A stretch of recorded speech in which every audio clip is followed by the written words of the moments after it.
Auburn football had a double dose, a double dip into the transfer portal yesterday for 2024. We're just now getting around to talking about it and reacting to it. So let's discuss those additions today and, of course, what it means for Hugh Freeze and the Auburn Tigers.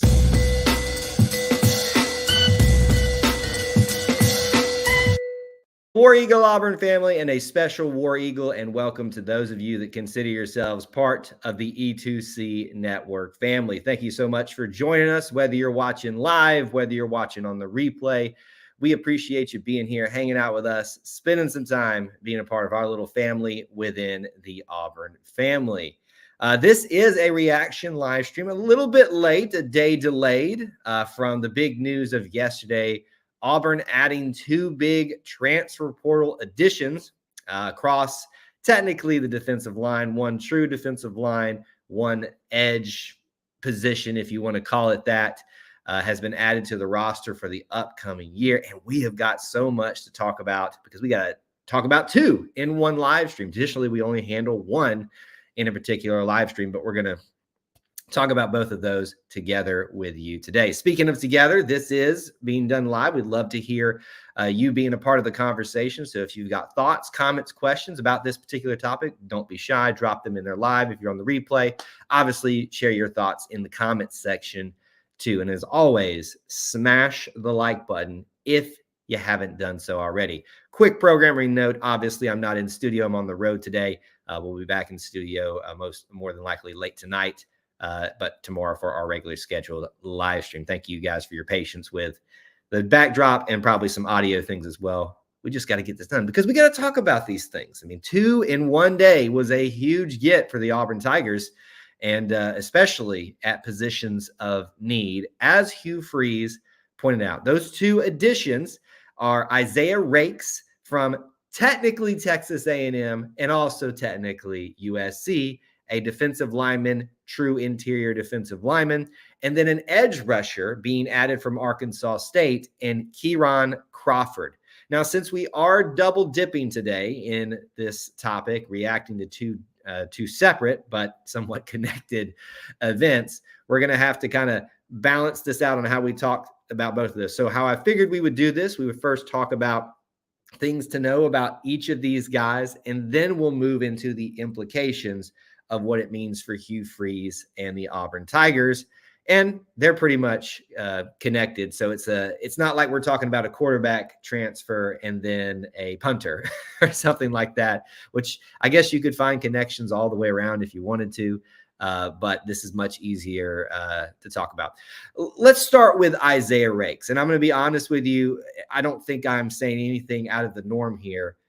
For people to be more excited about this one. It is one that's coming from a more higher profile, a little bit more attention, a little bit more experience as well. So this is the one that I think people are going to be most excited about. Isaiah Raikes coming from Texas A&M, technically also USC. So he entered the transfer portal after 4 years with Texas A&M. And decided that he wanted to go to USC. The funny thing is that his old defensive coordinator, DJ Durkin, ended up at Auburn. And so that made a little bit of a connection there. And obviously, I think we all know that those connections help and brought him back into the fold with Coach DJ Durkin. But thankfully here at Auburn and at a position of need. As we talked about, Hugh Freeze at the end of spring practice said, look, we've got to get some more bodies on the defensive line. And boy, did he do that. He did that yesterday with Philip Bleedy. Talked about him. Go watch that live stream if you haven't. You can make a case whether he's a true interior defensive lineman, edge, or just could play across the entire thing. But this one looks like a true interior defensive lineman, a big boy, a big body to fill up some space. And you know we grow him big in the SEC. So he has SEC experience, which is a humongous factor in why this is probably going to be an absolutely great fit, not just for him, but for Auburn, having experience, but SEC experience on top of that. So I'm going off of Texas A&M's stats on him from this past season. What do you need to know about him? He is 6'2", 320 pounds. 320 pounds. That's what he's listed at on Texas A&M's website. was a junior last year because of he had been with the team 4 years, had only used 3 years. Well, yeah. Anyway, he has 2 years of eligibility left to use with that COVID year. So last year he was technically considered a junior. He comes from Woodbury, New Jersey. So this is 2 in a row, if I'm not mistaken, that Auburn is getting technically from the New Jersey area at this particular position group, which is really interesting to see. Auburn doesn't go up that way, and you're not necessarily recruiting that way with a transfer, but it's just an interesting connection to note. Auburn going up into New Jersey and snagging some of their players technically from St. Augustine Prep. Here are some stats for you to know about him. Played 4 years. His first year, he played 6 games. So obviously, with very little stats, I would assume he redshirted in some way, even though 6 games normally that disqualifies you from redshirting. His best year, obviously, was last year. He played in 12 games. He had 17 total tackles, 7 solo, 10 assisted, 3 tackles for loss for a total of 9 yards, and 1 sack. He did have half a sack the year previous, but his actually got one by himself this past year for 4, and actually got in the pass deflection game and forced a fumble as well. So his most active year, his most successful year was at Texas A&M was this last year. So capitalizing on that going into the transfer portal is probably a smart decision for him if he wants to maximize his opportunities trying for the next level. And staying in the SEC is a huge, huge, huge thing. So a lot of implications to talk about what it means for Hugh Freeze and Auburn, him coming. But let's first talk about the second one too. We've now got to talk about Keyron Crawford. And, I'm not going to say this was like a surprise, but I think everybody yesterday was focused on Isaiah Raikes. And this one came across very shortly after that in the afternoon, evening. And it was just like, wow, what a 24 hours, essentially, because that's when the one previous day, Philip Bleedy committed roughly 24 hours. Quite the bit of momentum picked up by Hugh Freeze and Auburn picking up all of these guys. And you can make an argument that technically they're all in the same broad position group, although I keep wanting to say Jalen Crawford because there's a Jalen Crawford here at Auburn. Keyron Crawford, that's not going to be, and they're both on the on the defensive front, so that's going to get a little confusing for me this year. But Keyron Crawford comes by way of Arkansas State, was listed as a defensive end over there, but regardless of defensive end or a buck position or whatever for Auburn, an edge rusher of sorts. Crest Christian School is where he's from, and Memphis, Tennessee. Why do I bring that up? We talked about connections with the last one in Isaiah Raikes. Now we're talking about connections here with Hugh Freeze. Most of you will know that is where Hugh Freeze coached as a high school coach, has a lot of connections to that school, that town, that community, the city of Memphis. While he's been very much removed from that time there and that space there, it remains a connection with him, and I'm sure that helps a little bit. I believe Keyron was also quoted as such that their shared faith is a big factor in his decision wanting to come to play for Hugh Freeze, which obviously is a great thing. But connections matter, and they matter in the transfer portal recruiting game. So what do you need to know about Keyron? Excuse me. This is a guy that has been playing for Arkansas State as a defensive end edge rusher type of guy. His stats, at least for the last year, he had 7 tackles, 2 sacks, and those are going to be the main stats that I have. Here's his actual full career stats. So played in 13 games, 23 solo tackles, 22 assisted for 45 total. He had 11.5 tackles for loss, 6 sacks, 1 pass deflection, 2 forced fumbles, 2 fumble recoveries, and 1 block as well. So this guy has been very active and very prominent on the defense for Arkansas State. So a guy that maybe is ready to take that next step in Division I football from some of the lower conferences. And I don't mean that in a mean way. I just mean in terms of talent and skill. It's the next step up to the power group, and then the SEC is a whole another shebang. So this is probably a guy, when you look at, wow, how successful has been for Arkansas State, maybe ready to take the next step. Latrell on Facebook says, great defensive line help, prepare the offensive line on offense. What a great move by the coaches. Let them quarterbacks be ready for the season. So yes, definitely going to get to play against each other, practices against each other, especially when we get to fall. But the depth has been assisted, which was the major issue and the major point of emphasis for Coach Hugh Freeze after spring practice. So Keyron Crawford has been playing for them for 2 years, so he would effectively have 2 years of eligibility left. I believe he is beyond the COVID year at this point. So what I see today too is we talked about yesterday with Philip Bleedy. He's going to be here for 1 year no matter what. Very much I called it a comparison of Elijah McAllister, not just in timelines of how long we can have him, skill, talent level, but also, and if you even compare, like he came from Vanderbilt, that being Elijah McAllister, and which is a lower tier SEC school, in Indiana, which would be a mid lower tier Big 10 school. Excuse me, that gets confusing still to this day. So very comparable there. And today, or yesterday, I should say at this point, these two additions are going to give you a little extra time if they stick around. Isaiah has 2 years, effectively 2 years as well for Keyron Crawford. So this doesn't feel like a Band-Aid that'll get ripped off as quickly if they don't just go bonkers this year and go capitalize off their draft stock or anything like that. So that's another way to think about this in terms of what it means for Hugh Freeze. Like we're already kind of moving into that. I didn't necessarily mean to go that quickly into that, but here we are talking about it. Thomas says, so you mean to tell me that Auburn revamped its defensive line in 48 hours? In speculation alone, yes, the offensive line has been revamped in a matter of not even 48 hours, like 24 to 30 hours, with how all this lined up and took place during the previous 24 to 30 hours, something like that. It didn't even take that long, Thomas. But Coach Hugh Freeze is clearly a man that will tell you what is on his mind, what his priorities are, and he will go out and make it happen. We keep crediting Hugh Freeze. We also need to credit Vontrell King-Williams, our defensive tackles coach.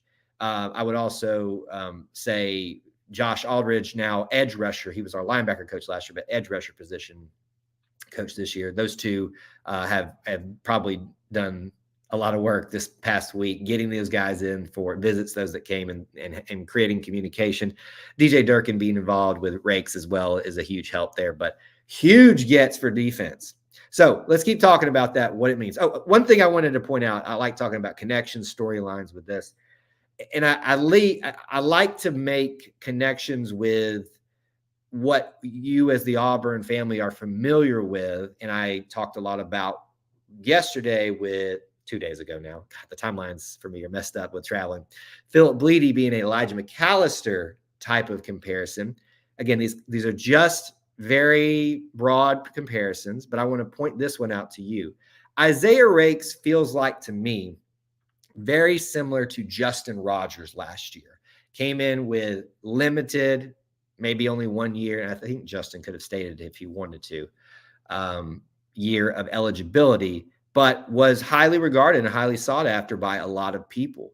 So if you want to compare something to talk about last year, Justin Rogers and Isaiah Raikes may, in my view, may be in a similar storyline, a similar vein. What do I feel like it is with Keyron Crawford? This feels like Jalen McLeod to me.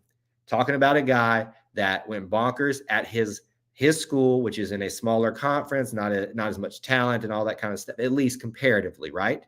But now ready to take that next step. We saw that happen with Jalen McLeod this year. If he could have stayed healthy, there's no telling how much better of a year he would have had on top of it. So this could be very similar positions as well. So that's a good comparison to talk about. All right, what does it mean for Hugh Freeze and the Auburn Tigers? We talked about that a little bit already, about filling your needs on the defensive interior, but on the defensive front, the edge position all the way across the board. Huge gets for the Tigers. Now, if you look at the depth chart, yesterday we picked up those two. The day previous, we picked up Philip Bleedy. Keep in mind about the defensive front right now. This is all kind of changing, but you have at essentially the tackle positions, the defensive tackle positions, Trill Carter, Cage Geese, Jamison Travis, Quintrell Jamison Travis. I read that backwards. Jason Jones are probably going to be your major guys you see at that position playing for Auburn this year that were currently here. You also have like a TJ Lindsey who's there and others too that are going to contribute, but those are probably your main names, which means you needed some other people with experience to come in and fill in some of those roles. You have done that with Philip Bleedy and now Isaiah Raikes. So you should start feeling a lot better about your interior. Defensive end, edge position, you've got Keldric Falk and Jalen McLeod leading the way. New names like Amaris Williams, Jamonta Waller, Joe Phillips, Ikevius Walker is still here. But you probably want to have an extra body in there, especially some experience in case injuries happen, because there are, like Jalen McLeod's had some injuries. So this helps in that category as well. So what does this lead me to? This leads me to the discussion around what this means for recruiting going forward.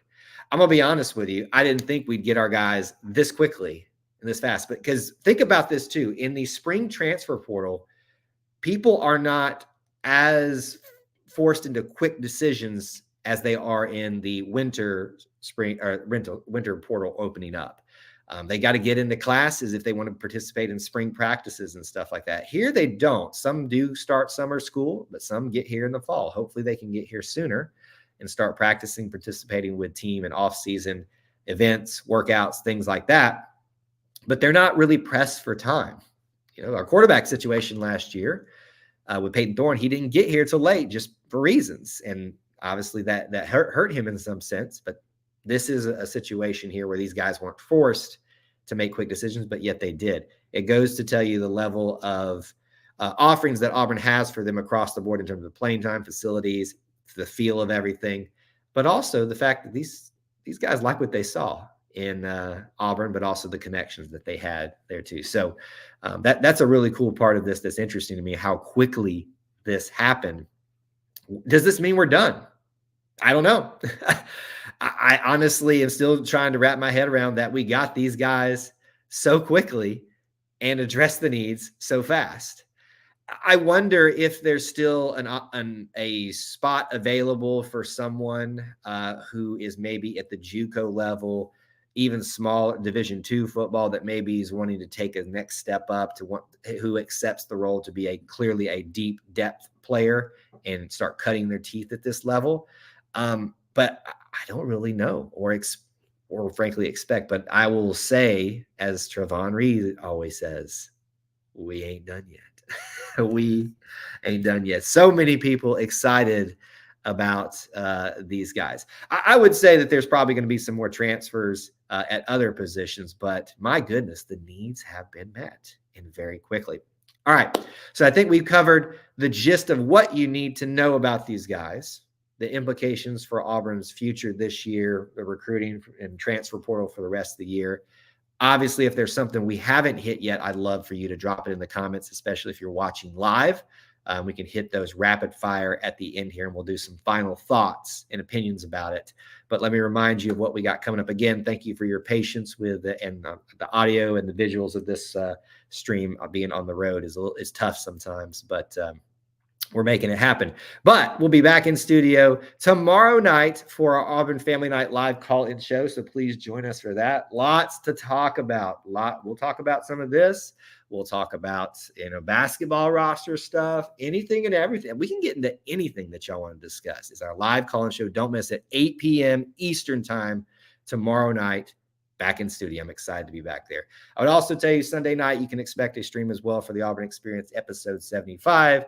And folks, news is happening daily at this point, it seems like. So if you don't want to miss live streams like this, you got to be subscribed. You got to be following on social media everywhere. And I'll tell you this much, if you want the scoop on everything like this, know when things are happening, join our Conquer Club by hitting that join button down below. And you can get into our Discord and be part of the conversation there too. You can hit the join button or hit the link in the description on YouTube, patreon.com/E2C network. All right. So those are my reminders for you. Those are what you need to keep in mind. If there's any final thoughts, comments from you guys, drop them in now. Rounding out our thoughts here. What a 24 to not even 48, but 30 hours in terms of when these things actually happen, with Philip Bleedy, then Isaiah Raikes, and then Keyron Crawford. I keep wanting to say Jalen, committing to the Tigers. The area that was most important for Hugh Freeze in the emphasis and the amount he talked about it outside of the spring season ending was this area. And boy, has it been filled in the interior, on the edge. And I like the comparisons I see with these guys with situations that we even saw last year, talking about comparing to Elijah McAllister, Justin Rogers, Jalen McLeod, who's still here. You've got a guy who's going to be here for a very short time, but also guys that can potentially be here for multiple years. So I feel very confident. Is this one of those times that you're looking at Auburn pulling in the best transfer out of the transfer portal? Absolutely not, in terms of speculation and rankings and all that.